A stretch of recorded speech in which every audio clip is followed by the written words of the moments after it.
Então, Califórnia, a gente estava falando lá do 11 de setembro e essa questão da privacidade, né?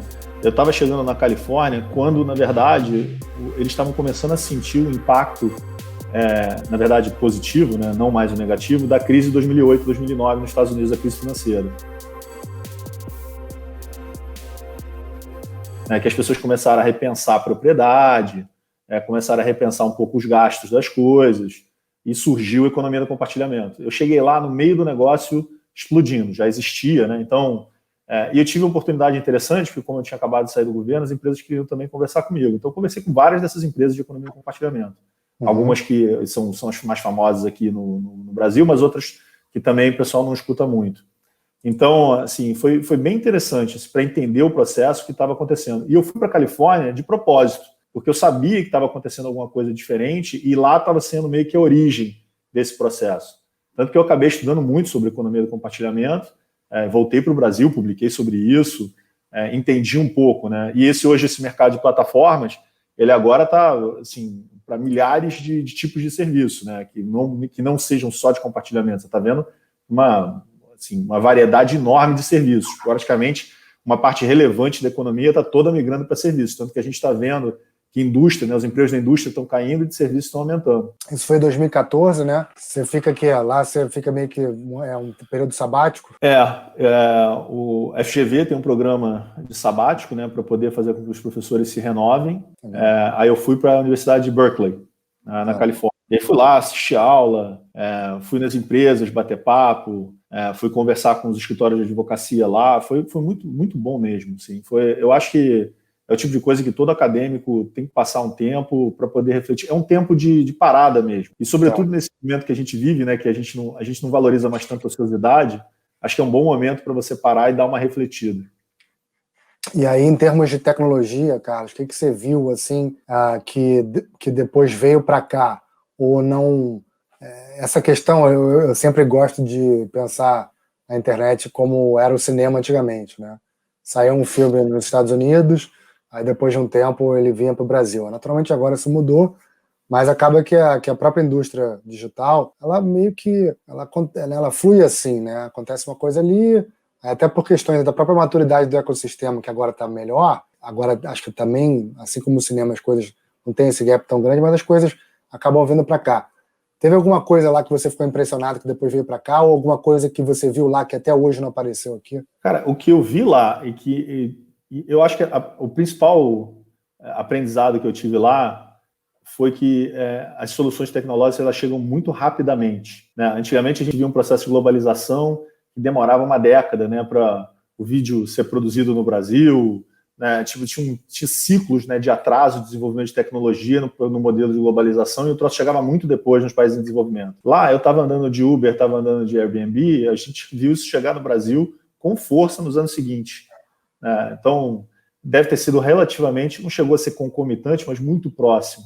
Esse ciclo de globalização que eu e você crescemos vendo, ele acabou com novas tecnologias, né? A velocidade é gigantesca. Então, os modelos que eu vi com maior clareza são esses. Mas aquele primeiro ciclo foi um ciclo de sharing economy, né? Quando você vê, por exemplo, já tem novos ciclos, né? Agora, por exemplo, eu estou vendo muita coisa de PropTech, as empresas de propriedade relacionadas à tecnologia. A gente vai ter um crescimento também de seguros e tecnologia. A gente vai ter, lá naquela época, eu já tinha visto, por exemplo, investimentos, que o modelo de plataforma hoje da XP, do BTG, cresceu pra caramba também. É impressionante que todo modelo que a gente vê, e aliás são todos modelos que quando não são trazidos lá de fora, são reproduzidos por algum agente brasileiro aqui. O caso da XP é isso, é baseado lá numa plataforma financeira nos Estados Unidos. Então, assim, as ideias estão fluindo de uma maneira muito mais rápida, porque a tecnologia, ela acelera esse movimento. Não é mais aquela globalização do videocassete que eu e você vivemos, né? Faz sentido, muito sentido. E aí, quer dizer, atualmente, depois você volta para o Brasil, né? Fica nessa ponte aérea Rio-São Paulo, e aí você se foca novamente em regulatório, não é isso? E começa a atender e participar de algumas questões de tecnologia. Você pode falar um pouquinho de que você participou aí, como é que foi isso? Posso. Na verdade, foram várias brigas regulatórias que a lógica era muito semelhante, né? Então, você tinha um regulador vendo um serviço novo e ele tenta ou proibir ou jogar a regulação do serviço velho em cima dele. Então, um exemplo disso, por exemplo, foi o Uber. O Uber entrou no Brasil, qual foi o primeiro movimento que aconteceu? Né? Você teve um bando de gente tentando proibir. Depois, logo na sequência, como se fosse uma segunda rodada, né, você teve uma tentativa das pessoas jogarem a regulação de táxi para cima do Uber. Quiseram regular preço, quiseram regular o número total de veículos. Só que, assim, o problema regulatório já não era mais o mesmo, né? Você regulava táxi muito porque tinha muita simetria de informação, né? O cliente entrava, ele não sabia quanto é que ia custar, ele não sabia quando viria um novo táxi. Então você tinha uma certa regulação que endereçava esses problemas que eram pré-tecnologia. A tecnologia chegou, você sabe quando é que vai vir, você sabe quanto é que vai custar, você tem modelos diferentes, né? Que você tem possíveis modelos de cobrança, né? Hoje em dia 99, Uber, Cabify. Então aconteceu muito isso, né? Eu participei de algumas dessas discussões. Também participei de outras discussões, sobretudo relacionadas ao mercado de conteúdo, que você sabe que eu gosto muito. Né? Também tem uma briga grande se você deve jogar o marco regulatório de telecomunicações em cima do VOD, né? de OTTs, né? De uma maneira geral. Também participei dessa briga. Eu acho até que hoje em dia você tem que desregular as empresas de telecomunicação, porque elas têm uma pressão competitiva hoje de Netflix e afins, que, enfim, é real, né? Está acontecendo. Então, assim, talvez seja, ao invés de você começar a botar mais regulação, talvez seja o momento de você pensar numa regulação mais eficiente, uma redução de barreiras para que todo mundo possa competir. A gente tem hoje um modelo que é totalmente diferente do que eu e você crescemos, né? A gente tinha aquele modelo onde a gente assistia os canais abertos ou os canais de a cabo, onde você tinha uma programação, né? Você tinha uma limitação de espaço. E você recebia aquela programação de maneira passiva, né? Eu e você, a gente não escolhia o que a gente estava vendo. A gente ligava num determinado horário que estava passando um programa, uma série, algo desse gênero. Hoje em dia não, hoje em dia é você que escolhe, você é que está empoderado na escolha do teu conteúdo. Muito, muito diferente do que acontecia naquela época. Então, só que às vezes os nossos reguladores não necessariamente compram essa ideia e demoram um certo tempo para poder se adaptar. Eu acho que, inclusive, a gente está indo bem. Né? Essa situação do Uber já foi grandemente superada, essa situação de conteúdo já também está sendo superada. A gente está começando a poder fazer essa transição para um modelo regulatório que entende novas tecnologias. Mas eu participei de várias dessas brigas, então para mim foi muito bom ter vivido lá na Califórnia, ter entendido o modelo, né, compreendido o que plataforma entrega. Né? Porque, na verdade, você vai para um modelo onde só faz sentido quando tem escala. Né? Só faz sentido. Então, o teu preço tem que ser menor. Não tem jeito. Você tem mais possibilidade de você testar, você tem mais possibilidade de você ter feedback. Peer review é uma coisa que eu e você, a gente não tinha visto até chegar a tecnologia, né? Não era um negócio comum. Hoje em dia você tem esses sistemas de avaliação. Antigamente você não tinha. Então você tem um outro movimento de empoderamento e você acaba com um problema de escassez. Ninguém mais tem um problema para pegar um táxi. Isso acabou. Eu aqui no São Conrado penei com o táxi. Deixa eu te perguntar uma coisa. Quando você fala assim de mudar essa questão da regulação, né, no caso até dessa área de conteúdo, comunicação, isso está em andamento, está em curso, e quem é que pode mudar isso, Carlos? Não, isso tudo está sendo hoje discutido via Anatel e Ancine, né? Tem algumas decisões recentes considerando, por exemplo, que serviços de OTT não são serviços de telecom, mas eu acho que está no meio do caminho, porque também vai precisar mudar os serviços de telecom e TV por assinatura. Você vai ter que ter uma reflexão sobre isso. Para poder reduzir barreira, ao invés de impor mais barreira. A gente tem que ter um movimento aí de pensar a regulação de uma forma mais eficiente. E, certamente, isso está acontecendo no governo. Tá? Tem alguns elementos, coisas que vinham desde 2003, que eu tive acesso quando eu estava entrando no governo. Hoje em dia você tem processos de análise de impacto regulatório, né? Você tem que justificar por que você vai regular. Você teve a Lei de Liberdade Econômica, que é uma lei que tenta evitar regulações que criam, né, um ônus excessivo para o desenvolvimento de negócios no Brasil. Tem muita coisa acontecendo. E eu, por acaso, tive alguma experiência, por exemplo, no mundo das edtechs. Né? Uma parte que eu não costumo contar tanto, mas eu adoro essa parte da minha vida, porque eu trabalhei durante um tempo numa empresa chamada Somos Educação. E eu ajudava a fazer essa transição do livro, que infelizmente está morrendo, né? Cada ano tem menos volumes, menos edições, para as plataformas de educação, né? Até mesmo a dinâmica de consumo de conteúdo tem mudado muito. Né? As pessoas consomem muito conteúdo, inclusive educacional, via mobile. As pessoas têm uma outra relação com o conteúdo. Antigamente o conteúdo era muito caro, agora ele não é mais tão caro. Você consegue ter acesso de uma maneira diferente também por conta de tecnologia. E eu comecei, e foi bom para mim porque eu aprendi a trabalhar no formato de startup, né? Você tinha lá um grupo de pessoas, a gente fazia os sprints, né, para poder discutir o produto, e eu, como era advogado, né, tive que me reacostumar com esse cenário, que para mim era muito difícil, era muito dinâmico, né? Eu tinha que saber sobreviver aquilo ali. Mas para mim foi muito bom. A gente lançou um produto chamado Campus Lab, tem até hoje, e a gente participou de tudo, desde a concepção, e fizemos, inclusive, outras plataformas, por exemplo, de estudo para poder fazer teste da OAB. Me abriu muito horizonte isso para o mundo de tecnologia, porque aí eu já não estava mais estudando do ponto de vista regulatório, né? Eu estava ajudando a fazer a plataforma. E hoje você não está mais com eles, é isso? Não, a gente faz alguns trabalhos de vez em quando lá, aí é mais CAD, né? Mais discussões de concorrencial, mas eu não faço mais essa parte. Mas eu nunca parei de produzir conteúdo, né? Tanto que hoje eu faço parte também do Estudo Propag, e eu produzo muita coisa de sistema financeiro via o Propag também. Eu nunca abandonei essa. Conta aí, o que é o Propag? Cara, o Propag é uma ideia assim, muito, muito divertida e interessante, né? Há mais ou menos 1 ano e meio atrás, eu fui na Estônia, que eu tinha um ex-aluno que estava trabalhando na Estônia, então fui lá conhecer. Uma das coisas que eu falo para os professores mais jovens procura ter acesso e conversar com as empresas, porque aí você vai começar a entender como é que o mundo funciona. E você vai começar a ter as ideias para você poder escrever e ver o que vai ser relevante. Porque eu acho que o professor precisa ser lido. Se ele fica produzindo alguma coisa que ninguém quer ler, não adianta de nada. Então você tem que se engajar, você tem que conversar com as empresas. Eu vi muito esse modelo na Califórnia também, nesse tempo que eu estava lá. Você tem muita interação entre universidade e setor privado. Eu acredito muito nesse modelo. E eu fui lá bater papo com eles, e tinha um diretor lá, tem, né, na verdade, ele está lá até hoje, ele trabalha comigo, é meu amigo, o Bernardo Piquet. Ele falou para mim, cara, quero fazer um instituto, quero começar a montar conteúdo sobre o sistema financeiro, porque eu acho que vai ter uma mega revolução do sistema financeiro brasileiro. Aliás, está tendo uma mega revolução do sistema financeiro no mundo inteiro. Eu, bom, gostei da ideia, achei legal, e a gente tinha uma proposta de dar bolsa para universidades. A gente deu para algumas universidades também, para produção de material. Só que aí a gente ia começar a desenvolver mais esse projeto e viajar mais o Brasil, e veio a pandemia. No que veio a pandemia, a gente falou, bom, não podemos viajar. Eu acho curioso essa história da pandemia, que é uma tragédia, né? Mas assim, só para a gente tentar entender, olha só como é que as pessoas pensam, né? Um certo grau de otimismo. Eu acho que todo mundo, pelo menos todo mundo que eu conversei, estava achando que era uma coisa de 3 meses.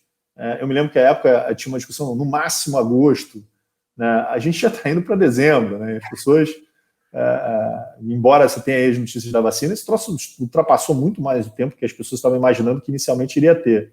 Só que como a gente não tinha clareza se ia durar pouco ou ia durar muito, o Bernardo virou para mim e falou, cara, começa a produzir conteúdo na internet. Vamos montar um canal de YouTube, vamos fazer podcast, vamos fazer curso de EAD, vamos fazer tudo. E, cara, assim, isso foi... Eu me lembro mais ou menos, surgiu, né, o boom da pandemia, deve ter sido 14, 15 de março, 16 de março, uma coisa dessa. A gente já entrou, tipo, última semana de março, já produzindo o primeiro panorama econômico, né, que é o programa que a gente chama. E, assim, aí eu comecei a entender um outro lado que é interessante. Eu nunca fui tão ligado assim em redes sociais profissionais, né, LinkedIn, por exemplo. Eu comecei a receber uma quantidade de gente vindo falar comigo, e um dia a gente até falou sobre isso, né? É impressionante como você passa a ser um item na vida das pessoas, né? E a gente é pequeno ainda, né? A gente não é nada enorme, eu não estou falando de 200 mil seguidores, não estamos muito longe disso. Mas a lógica é que as pessoas, como já é um negócio bem nichado, né? O setor financeiro não tem tantas pessoas, agora está crescendo, mas não tem tantas pessoas que são engajadas no estudo disso.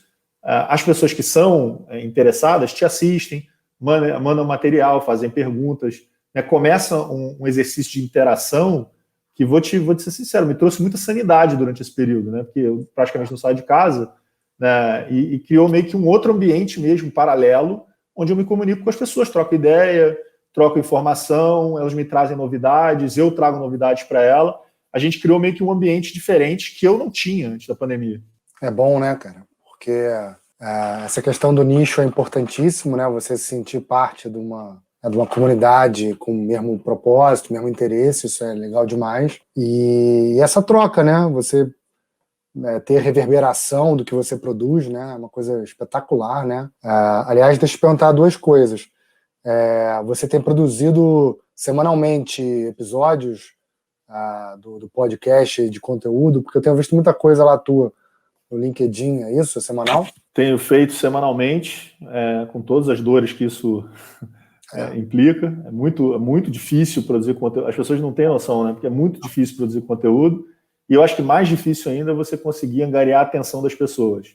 Acho que, de uma maneira geral, as pessoas viram que não é tão difícil assim, botar um conteúdo para funcionar, mas é diferente você conseguir gerar resultado a partir desse conteúdo, né? Essa briga. Então, para mim, ficou muito claro, né? Vamos fazendo, vamos testando, vamos errando. Provavelmente a gente vai dar uma pivotada agora, vai pensar num novo tipo de programa, vai utilizar o final do ano para poder fazer isso, para voltar no que vem com uma coisa diferente, mais adequada. Eu acho que a tolerância das pessoas está ficando mais baixa, né? Porque tem muito conteúdo, né? Então as pessoas estão buscando coisas diferentes, e teve um boom de consumo logo no início, e agora as pessoas estão querendo algo que seja mais sofisticado, seja mais produzido, e eu acho natural, né? Porque teve, de fato, o pessoal brincava, né? Que se abriu a geladeira, havia uma live. Então, tem que sofisticar o produto de conteúdo. Eu sou muito fã dessa ideia de produção de conteúdo, eu acho que é uma arte. E poucas pessoas entendem não só de produção, como também de distribuição.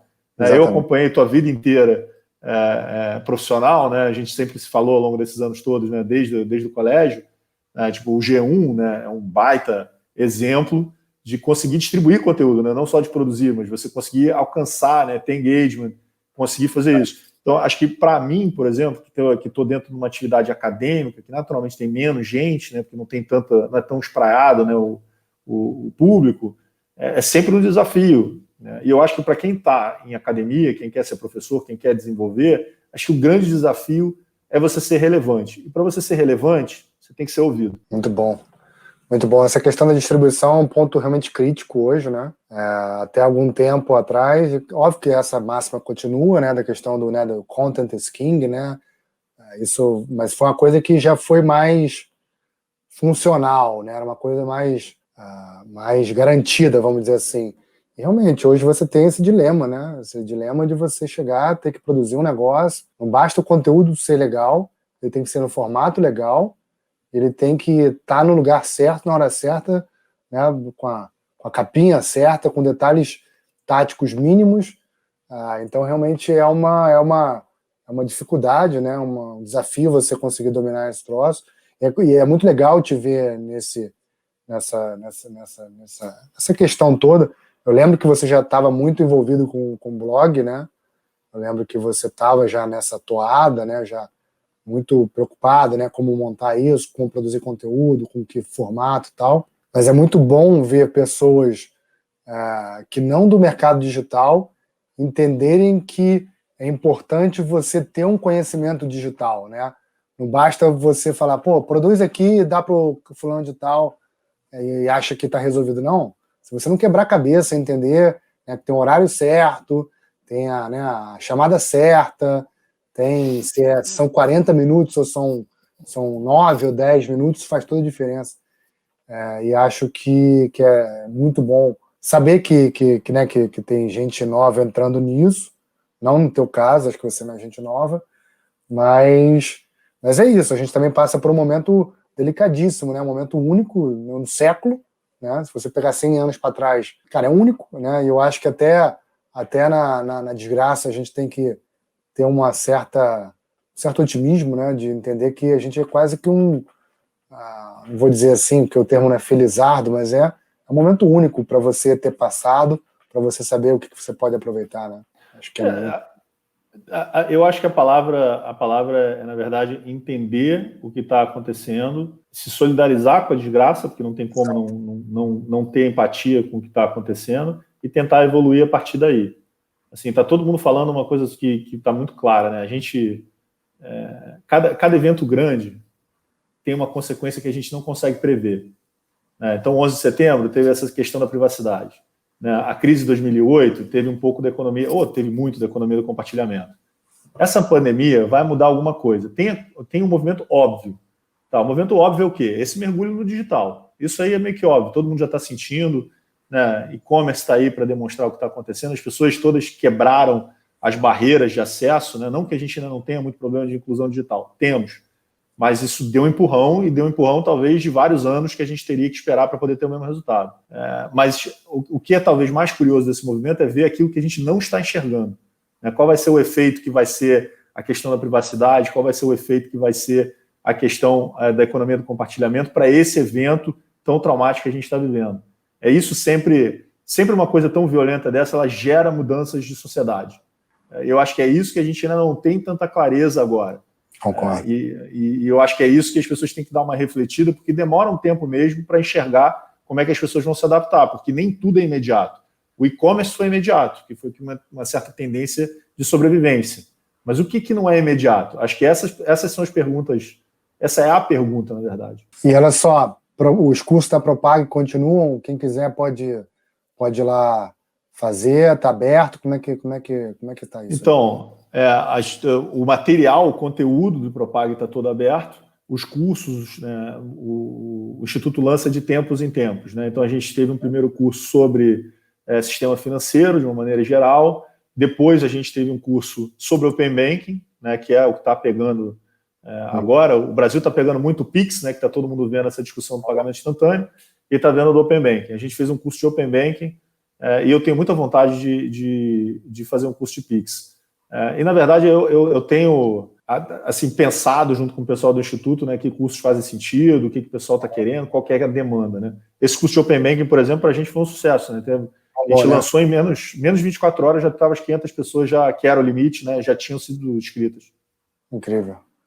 Tá, deixa eu te falar duas coisas. Primeiro, te agradecer, falar que foi do cacete você estar aqui, sempre muito bom. É importante também avisar o pessoal que eles foram impedidos de saber de muita coisa que a gente conversou aqui fora do ar, que são as melhores histórias, mas um dia a gente fala sobre isso. E deixar você à vontade para deixar um recado aí para quem está assistindo, porque a galera se inspira muito em quem vem aqui. Cara, primeiro, as pessoas precisam saber, né? Você é meu amigo querido desde criança mesmo, a gente nunca perdeu o contato, né? Sei lá quantos anos, quase 30. Muito tempo mesmo. É por aí. Então, acho que todo mundo tem que saber que a gente tem essa conexão. E a mensagem que eu queria deixar para as pessoas é o seguinte: acho que é um tempo de reflexão.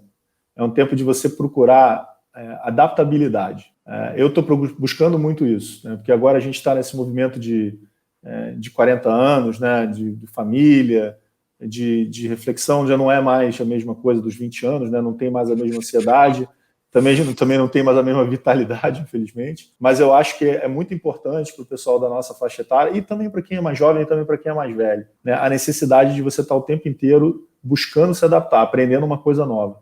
O meu mundo mudou completamente quando eu entrei no mundo de conteúdo. O meu mundo mudou completamente quando eu entrei para poder produzir informação para os outros, que é diferente do que só dar consultoria, que eu também gosto muito de fazer. Então, minha vida ficou mais colorida a partir disso. Então, a ideia de você conseguir entender e planejar o que você precisa aprender, porque aprender na vida vai ficando cada vez mais difícil. Tem sido chave assim, para eu conseguir me adaptar nesse mundo, com muita dificuldade, mas com algum resultado. Incrível. Show. Cara, obrigado. Um abração, tá?